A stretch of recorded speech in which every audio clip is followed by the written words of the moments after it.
विशेषताएं, भारतीय संविधान कब बना, कितना समय लगा, ये सब बातें बहुत ही इम्पोर्टेंट हैं। भारतीय संविधान का निर्माण हमने 1946 में शुरू किया था। भारत 200 साल तक करीब करीब अंग्रेजों के अधीन रहा। 1949 26 नवंबर को हमारा संविधान बनकर तैयार हुआ, जिसको बनाने में 2 साल 11 महीने 18 दिन लगे। इस संविधान के निर्माण में हमारे संविधान निर्माताओं ने करीब करीब 60 देशों के संविधानों का अध्ययन किया और जो बातें हमारी परिस्थितियों के अनुकूल, हमारी जनता के अनुकूल थी, उन सब बातों को अपने संविधान में जगह दी और उस बातों को अपने संविधान में ग्रहण किया। इसीलिए कई आलोचक ये कहते हैं कि भारतीय संविधान भारतीय न होकर उधार का थैला है, परंतु हम इस बात को पूर्ण रूप से नकारते हैं कि भारतीय संविधान उधार का थैला नहीं है। भारतीय संविधान भारतीयों की अपनी आवश्यकताओं के अनुसार, अपनी जरूरतों के मुताबिक बनाया गया संविधान है। इस संविधान को बनने में 2 साल 11 महीने और 18 दिन का समय लगा। इसमें 395 अनुच्छेद और 12 अनुसूचियां हैं। भारतीय संविधान की विशेषताओं का वर्णन इस प्रकार से है। सबसे पहली विशेषता है हमारा संविधान लिखित संविधान और विस्तृत संविधान। भारतीय संविधान संसार के सभी देशों के संविधानों में सबसे लंबा और विस्तृत माना जाता है और लिखित भी माना जाता है। इंग्लैंड का संविधान सभी देशों के संविधानों की जननी माना गया है, परंतु इंग्लैंड का संविधान अलिखित संविधान है, जबकि इसके विपरीत भारत का संविधान एक लिखित संविधान है और विस्तृत संविधान है। अमेरिका का संविधान संसार का सबसे छोटा संविधान माना जाता है, उसमें केवल 7 अनुच्छेद हैं और भारतीय संविधान में करीब करीब 395 अनुच्छेद हैं। इसलिए भारतीय संविधान संसार में सबसे लंबा और विस्तृत संविधान माना जाता है। इसके बाद आता है भारतीय संविधान में लोगों को मौलिक अधिकार दिए गए हैं। मौलिक अधिकार, जब हमारा संविधान बना तो हमारे संविधान निर्माताओं ने हमें 7 मौलिक अधिकार प्रदान किए, परंतु बाद में 44वें संशोधन के द्वारा हमारा संपत्ति का अधिकार, उसको मौलिक अधिकार की श्रेणी से निकालकर सामान्य अधिकार की श्रेणी में रख दिया। आज वर्तमान समय में भारतीयों के पास 6 मौलिक अधिकार हैं। हमारे मौलिक अधिकार न्याय संगत हैं। न्याय संगत का मतलब होता है कि उनके पीछे न्यायिक शक्ति है। अगर कोई भी व्यक्ति, कोई भी संस्था या कोई भी सरकार आपके अधिकारों का हनन करती है तो हम सीधे सीधे सर्वोच्च न्यायालय में जा सकते हैं। इसके बाद आता है हमारा मौलिक कर्तव्य। मौलिक कर्तव्य, जब हमारा संविधान बनाया गया तो हमें 10 मौलिक कर्तव्य प्रदान किए गए थे, परंतु आज वर्तमान समय में हमारे पास 11 कर्तव्य हैं। 11वां कर्तव्य है हमारा, हर माता पिता का ये कर्तव्य है कि वो अपने बच्चों को शिक्षा प्रदान करे। 6 साल से लेके 14 साल तक के बच्चे को प्राथमिक शिक्षा मिलना अनिवार्य है। ये हमारा अधिकार भी माना जाता है और हमारा कर्तव्य भी माना जाता है। भारतीय संविधान एक प्रभुसत्ता संपन्न, धर्मनिरपेक्ष, समाजवाद, लोकतंत्र, गणराज्य है। अब आता है प्रभुसत्ता। प्रभुसत्ता क्या होता है? प्रभुसत्ता का मतलब होता है अपने आंतरिक और बाहरी निर्णय लेने में स्वतंत्र होना। 1947 से पहले भारत के पास ये आजादी नहीं थी कि वो अपने आंतरिक और बाहरी निर्णय समझ ले सके। ये कार्य अंग्रेजी सरकार के द्वारा किया जाता था। प्रभुसत्ता के द्वारा आंतरिक और बाहरी निर्णय लेने में स्वतंत्रता हमें 1947 में मिली। प्रभुसत्ता 2 प्रकार की होती है। नंबर 1 आंतरिक प्रभुसत्ता, जिससे हम अपने समूचे देश में किसी भी तरह का निर्णय ले सकते हैं। बाहरी प्रभुसत्ता वो होती है जो हम अपने देश के अलावा दूसरे देशों के साथ डिसीजन लेना या उनके साथ व्यापारिक संबंध बनाना, शांतिपूर्ण संबंध बनाना, आयात और निर्यात करना, ये सारा हमारा बाहरी प्रभुसत्ता के अंतर्गत आता है। इसके बाद होते समाजवाद। समाजवाद का मतलब होता है सभी लोगों को आगे बढ़ने के लिए समान रूप से अवसर प्रदान करना, वो समाजवाद कहलाता है। उसमें जाति, भाषा, धर्म, क्षेत्रवाद, लिंग, धर्म, इन किसी के आधार पर कोई भेदभाव नहीं किया जाता। सभी लोगों को आगे बढ़ने के लिए समान रूप से अवसर प्रदान किया जाता है। धर्मनिरपेक्ष। धर्मनिरपेक्ष का मतलब होता है कि किसी भी राज्य का कोई विशेष धर्म नहीं होना।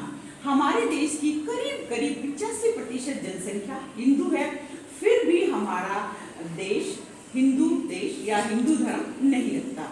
सभी धर्मों को समान दृष्टि से देखा जाता है, ना तो सरकार किसी धर्म के उत्थान में ना किसी धर्म के पतन में सहयोग करती है। यानी धर्म की दृष्टि से किसी भी धर्म को या किसी भी धर्म को छोटा या बड़ा नहीं माना जाता। हमारा देश एक धर्मनिरपेक्ष है, जिसमें सभी धर्मों के लोगों को आगे बढ़ने का समान अवसर प्रदान किया जाता है। भारत एक धर्मनिरपेक्ष राज्य है। इसका सबसे अच्छा उदाहरण है हमारा भूतपूर्व प्रधानमंत्री डॉक्टर मनमोहन सिंह, जो सिख धर्म से संबंधित थे। दूसरा एग्जाम्पल है हमारे भूतपूर्व राष्ट्रपति डॉक्टर APJ अब्दुल कलाम, जो मुस्लिम धर्म से संबंधित है। ये दर्शाते हैं कि भारत सच्चे अर्थों में एक धर्मनिरपेक्ष राज्य है। लोकतंत्र का मतलब होता है प्रजातंत्र, जनता का जनता के लिए जनता के द्वारा शासन। ये परिभाषा अमेरिका के राष्ट्रपति अब्राहम लिंकन ने दी थी। अब्राहम लिंकन अमेरिकन राष्ट्रपति थे, उन्होंने ये परिभाषा जनता के लिए दी। तो प्रजातंत्र का अर्थ होता है जनता के द्वारा शासन स्थापित करना। तो भारत में प्रजातंत्र को अपनाया गया है। भारत का जब विभाजन हुआ 1947 में, तो भारत दो हिस्सों में हो गया था, एक हिंदुस्तान, दूसरा पाकिस्तान। पाकिस्तान में भी प्रजातंत्र को अपनाया गया और भारत में भी प्रजातंत्र को अपनाया गया। आज भारत का प्रजातंत्र अपनी चरम सीमा पर है, जबकि पाकिस्तान का प्रजातंत्र अपना दम तोड़ चुका है। इसके बाद आता है गणराज्य। गणराज्य का मतलब होता है किसी भी देश का शासक या मुखिया प्रत्यक्ष या अप्रत्यक्ष रूप से जनता के द्वारा चुना जाए, वो गणराज्य कहलाता है। इसके बाद आता है हमारी नागरिकता। भारत में इकहरी नागरिकता प्रदान की गई है, यानी हम सब केवल भारतीय ही कहलाते हैं। कई देशों में दोहरी नागरिकता होती है। एक जिस राज्य में रह रहे होते हैं वो नागरिकता मिलती है, दूसरी समूचे देश की नागरिकता मिलती है। जैसे हम हरियाणा में हैं, तो एक हरियाणा की नागरिकता मिली और एक समूचे देश की। परंतु हमारे देश में इकहरी नागरिकता प्रदान की गई। हम किसी भी देश में प्रांत में रहते हो, किसी भी राज्य में रहते हो, हम केवल और केवल भारतीय कहलाते हैं। भाषाएं, हमारे देश में 22 भाषाओं को संविधान के द्वारा मान्यता प्रदान की गई है।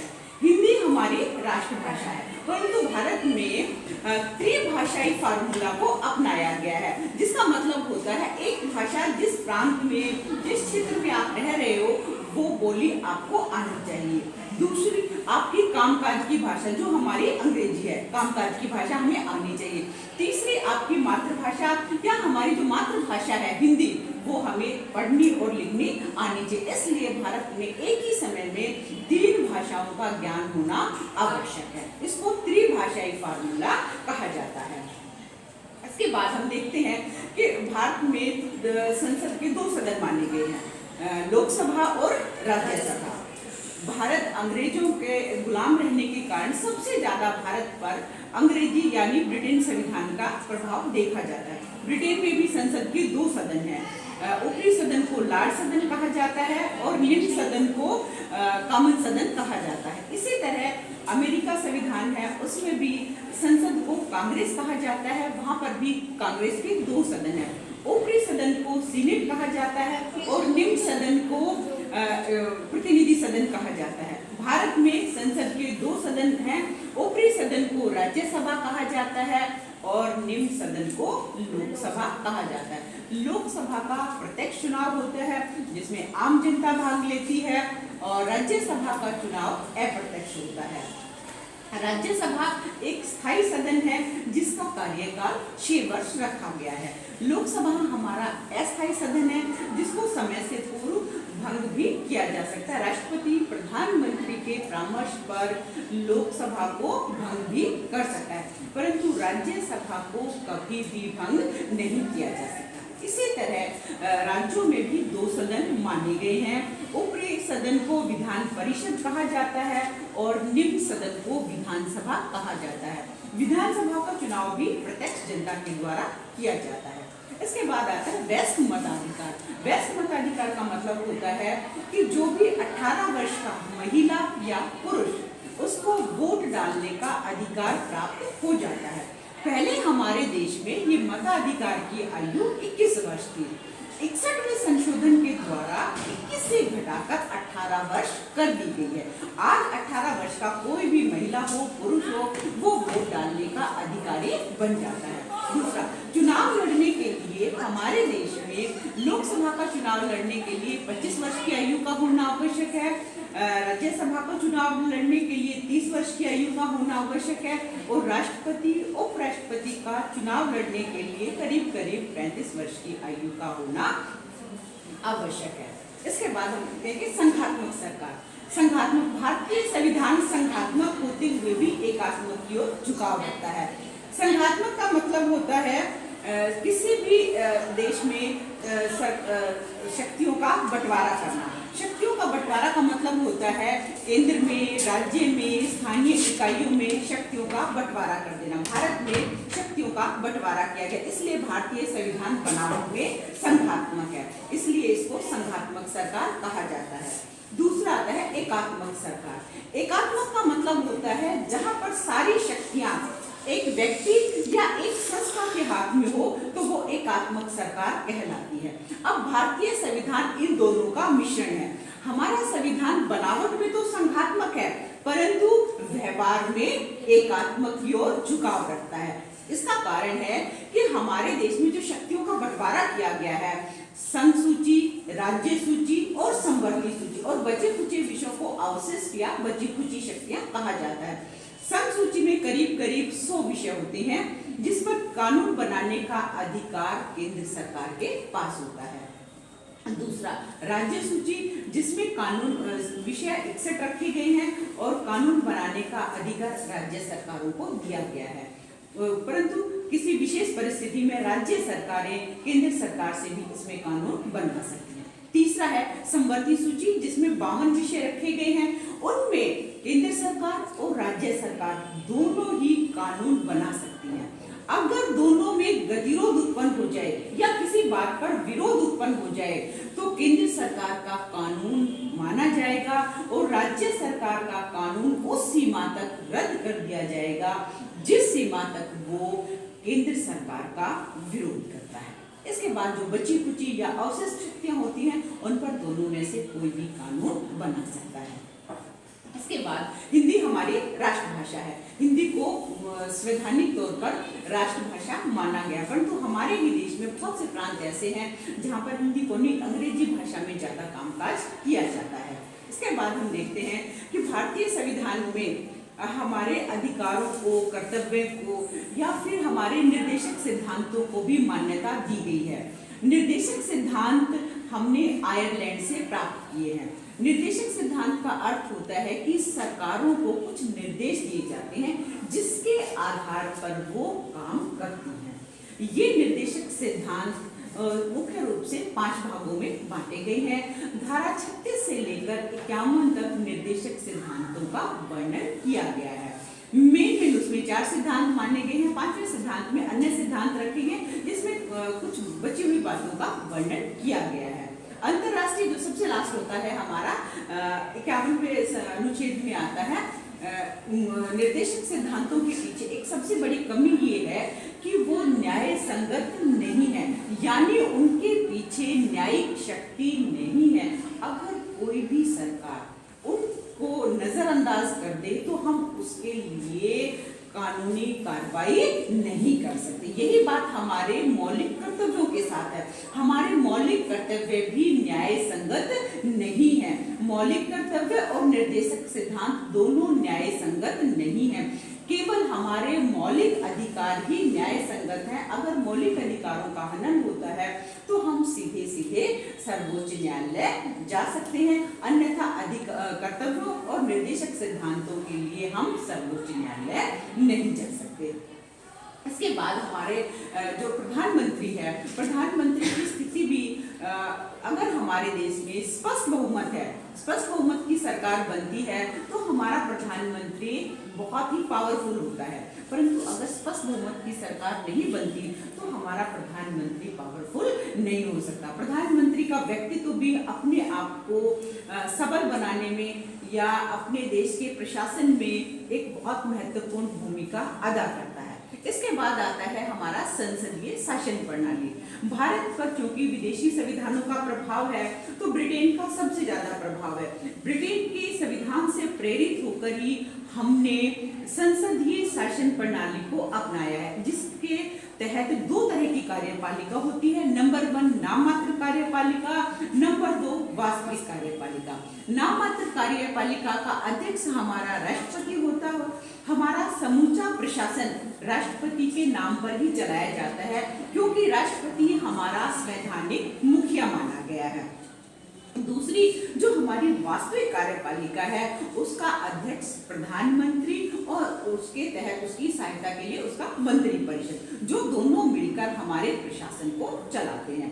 राष्ट्रपति की सहायता के लिए एक मंत्री परिषद की व्यवस्था भी की गई है, यानी मंत्री परिषद राष्ट्रपति को परामर्श देता है, जिसके तहत राष्ट्रपति को काम करना होता है। परंतु यहाँ पर हमें एक बात ध्यान देने योग्य है कि राष्ट्रपति की सलाह के लिए हमारे सर्वोच्च न्यायालय का न्यायाधीश सबसे अच्छा सलाहकार या परामर्शदाता माना गया है। राष्ट्रपति बहुत बार सर्वोच्च न्यायालय के मुख्य न्यायाधीश से सलाह मशवरा करता है और उसकी सलाह लेता है, परंतु राष्ट्रपति सर्वोच्च न्यायालय के मुख्य न्यायाधीश की सलाह को मानने के लिए बाध्य नहीं है। परंतु अगर मंत्री परिषद उसको किसी भी रूप में कोई भी सलाह देती है, तो राष्ट्रपति एक बार उसको पुनर्विचार के लिए कह सकता है या उस प्रस्ताव को दोबारा संसद में भेज सकता है। परंतु अगर मंत्री परिषद उसको दोबारा वही सलाह दे, तो राष्ट्रपति को मंत्री परिषद की सलाह के अनुसार ही काम करना होता है, वो उसको नकार नहीं सकता। यानी राष्ट्रपति को मंत्री परिषद की सलाह के अनुसार ही कार्य करना होता है। अब आता है हमारे देश के संविधान पर विदेशी बहुत सारे संविधानों का प्रभाव दिखाई देता है। सबसे पहले इंग्लैंड का प्रभाव। इंग्लैंड से सबसे पहले हमने ली है संसदीय शासन प्रणाली। दूसरा कानून का शासन। कानून के शासन का अर्थ होता है कानून की दृष्टि में सभी व्यक्ति, सभी मनुष्य एक समान माने गए हैं, चाहे कोई उचित पोस्ट पे है या एक निम्न मजदूर है। अगर व्यक्ति अपराध करता है तो उसको समान रूप से दंड देने का प्रावधान रखा गया है। ये हमारा कानून का शासन है। दूसरा संसद के 2 सदन। ये ब्रिटेन में भी है, अमेरिका में भी है, करीब करीब संघात्मक सभी देशों में या अध्यक्षात्मक शासन प्रणाली वाले देशों में भी 2 सदन पाए जाते हैं संसद के। इसके बाद अमेरिकन संविधान। दूसरे नंबर का जिस देश का प्रभाव है वो अमेरिका है, जिसका भारतीय संविधान पर प्रभाव देखा जाता है। हमारे मौलिक अधिकार हमने अमेरिकन संविधान से प्राप्त किए, यानी उनके जब अमेरिकन संविधान बना 1789 में अमेरिकन संविधान बना दिया गया था। 1791 में यानी उसका अपना संविधान लागू होने के 2 वर्षों के अंदर अंदर ही अपने नागरिकों को मौलिक अधिकार प्रदान कर दिए थे, और पहले 10 संशोधन तो उसके मौलिक अधिकार से ही संबंधित हैं। इसलिए उसके बाद जिस भी देश का संविधान बना, उसने अपने देश के लोगों को मौलिक अधिकार प्रदान किए। उसके बाद आता है प्रस्तावना। अमेरिकन संविधान एक लिखित संविधान है, उसने अपने देश में प्रस्तावना को जगह दी। उसके प्रस्तावना में कहा जाता है, हम संयुक्त राज्य अमेरिका के लोग। ये प्रस्तावना भारतीय संविधान में भी रखी गई है। हम प्रस्तावना में कहते हैं, हम भारत के लोग भारत को एक प्रभुसत्ता संपन्न समाजवाद, धर्मनिरपेक्ष, लोकतंत्र, गणराज्य अधिनियमित करते हैं। इसके अलावा अपना राजनीतिक, सामाजिक, आर्थिक न्याय प्रदान करते हैं। अपने उद्देश्यों को पूरा करने के लिए आपसी भाईचारा, आपसी सौहार्द और एक दूसरे के गौरव को बनाए रखने के लिए अपनी प्रस्तावना को स्वीकार करते हैं। ये हमारी प्रस्तावना में कहा गया है। तो प्रस्तावना अमेरिकन संविधान की देन है। दूसरा, हमारी जो न्यायिक व्यवस्था है, ये भी हमारी अमेरिकन संविधान की देन है। उसके बाद आता है आयरलैंड। आयरलैंड से हमने राज्य के नीति निर्देशक सिद्धांतों को ग्रहण किया है। इसके बाद जर्मनी का वाइमर संविधान। हमारे राष्ट्रपति की जो आपातकालीन शक्तियां हैं, अनुच्छेद 352, अनुच्छेद 356 और 360, ये जो हमारी संकटकालीन शक्तियां हैं, ये जर्मनी के संविधान के सेक्शन 48 से ली गई हैं। भारतीय संविधान में वहां से इनको रखा गया है। इसके बाद आता है हमारा संशोधन प्रक्रिया। हर देश का संविधान बनाने के बाद उसमें समय समय पर संशोधन किया जाता है। संशोधन करने की प्रक्रिया के लिए हमारे देश में 3 विधियां रखी गई हैं।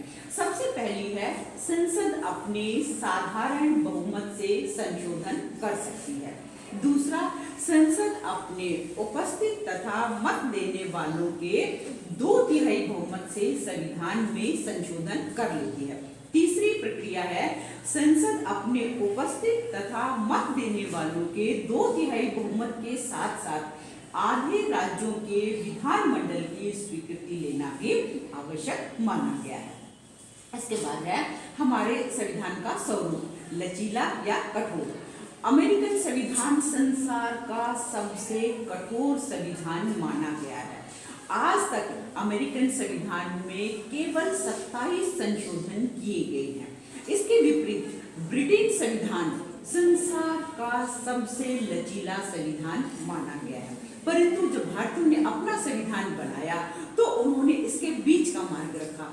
संविधान को इतना लचीला भी नहीं बनाया कि संसद जब चाहे कोई भी संशोधन कर दे या उसके हाथ का खिलौना बन जाए, और संविधान इतना कठोर भी नहीं रखा कि बदलते परिवेश में हम अपने संविधान में परिवर्तन ही ना कर पाए। इसलिए भारतीय संविधान अंततः लचीला और अंततः कठोर माना गया है। यानी बदलते परिवेश में हम स्वयं को बदल भी सकते हैं और समय के साथ साथ इतना कठोर भी रखा गया है कि संसद जब चाहे उसमें कोई संशोधन ना कर सके। यानी कठोर और लचीले दोनों का मिश्रण रखा गया है। ये भारतीय संविधान की एक अद्भुत विशेषता है कि दोनों संविधानों का मिश्रण रखा गया है। अब आलोचक ये कह देते हैं कि भारतीय संविधान तो उधार का थैला है, परंतु हम इस बात को पूर्ण रूप से नकार देते हैं, क्योंकि हमने अपने संविधान में विभिन्न देशों से जो चीजें ग्रहण की हैं वो जो का त्यों नहीं ली है। यानी अपने देश की परिस्थिति और विशेषताओं को, लोगों की आवश्यकताओं को देखते हुए हमने अपने संविधान में उनको जगह दिया, ना कि हमने अंधाधुंध उनका अनुकरण किया है। इसके बाद आता है हमारी जो व्यवस्था है, हमारी व्यवस्था संघात्मक होते हुए भी एकात्मक की ओर झुकाव रखती है। यानी हम अपने देश में एकात्मक शासन, यानी जब राष्ट्रपति शासन लागू होता है वो एकात्मक शासन कहलाता है। अगर हमारे देश की जो सबसे महत्वपूर्ण विशेषता है अनुच्छेद 356 का प्रयोग, यानी संवैधानिक मशीनरी की असफलता। हमारे देश में 3 तरह का संकट लग सकता है, अनुच्छेद 352 या विदेशी आक्रमण या सशस्त्र विद्रोह हो जाए। दूसरा अनुच्छेद 356 जो संवैधानिक मशीनरी के असफल होने पर, और तीसरा होता है अनुच्छेद 360 यानी वित्तीय संकट पे। अनुच्छेद 356 का प्रयोग सबसे ज्यादा किया जाता है। इसमें कई बार ऐसा होता है कि शासक दल अपने स्वार्थ पूर्ति के लिए भी अनुच्छेद 356 का दुरुपयोग कर सकता है। जब हमारे देश में 75 बार अनुच्छेद 356 का प्रयोग किया गया था, यानी संवैधानिक मशीनरी असफल होने पर इसका प्रयोग किया जाता है, जब 75 बार में इसका सर्वे किया गया तो हमने ये पाया सर्वे में कि हमें सिर्फ 23 बार इसकी आवश्यकता थी और 52 बार हमने इसको अपनी स्वार्थ पूर्ति के लिए लगाया था। यानी शासक दल अपने आप को सत्ता में बनाए रखने के लिए या अपने स्वार्थ की पूर्ति करने के लिए भी कई बार अनुच्छेद 356 का दुरुपयोग कर सकता है। फिर आता है अंतर्राज्यीय परिषद। अंतर्राज्यीय परिषद का मतलब होता है आपसी राज्यों के विवादों का निपटारा करना या उनके झगड़ों का निपटारा करने के लिए एक अंतर्राज्यीय परिषद का निर्माण किया गया है, जिसका अध्यक्ष हमारा प्रधानमंत्री होता है।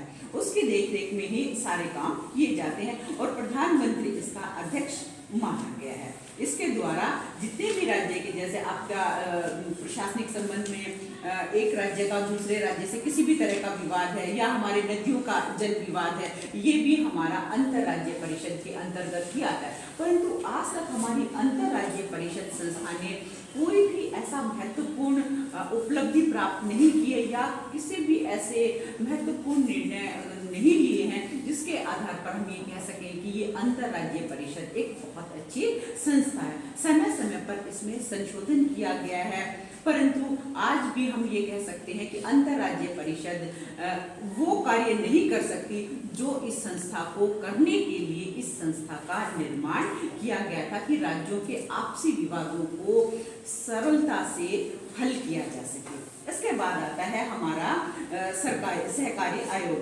सरकारिया आयोग। सरकारिया आयोग में हमारे प्रधानमंत्री, जब इंदिरा गांधी प्रधानमंत्री थी तो उसने एक सरकारिया आयोग का गठन किया था। उस आयोग में केंद्र और राज्य के विवादों को हल करने के लिए हमारे आयोग को गठित किया गया था। इसका जो अध्यक्ष था उसका नाम रणजीत सिंह सरकारिया था। उसकी अध्यक्षता में ये गठन किया गया था और उसने अपनी रिपोर्ट 1987 में पेश की गई। उस समय हमारे देश का प्रधानमंत्री राजीव गांधी थे। उसने अपनी रिपोर्ट में 257 सिफारिशों को पेश किया।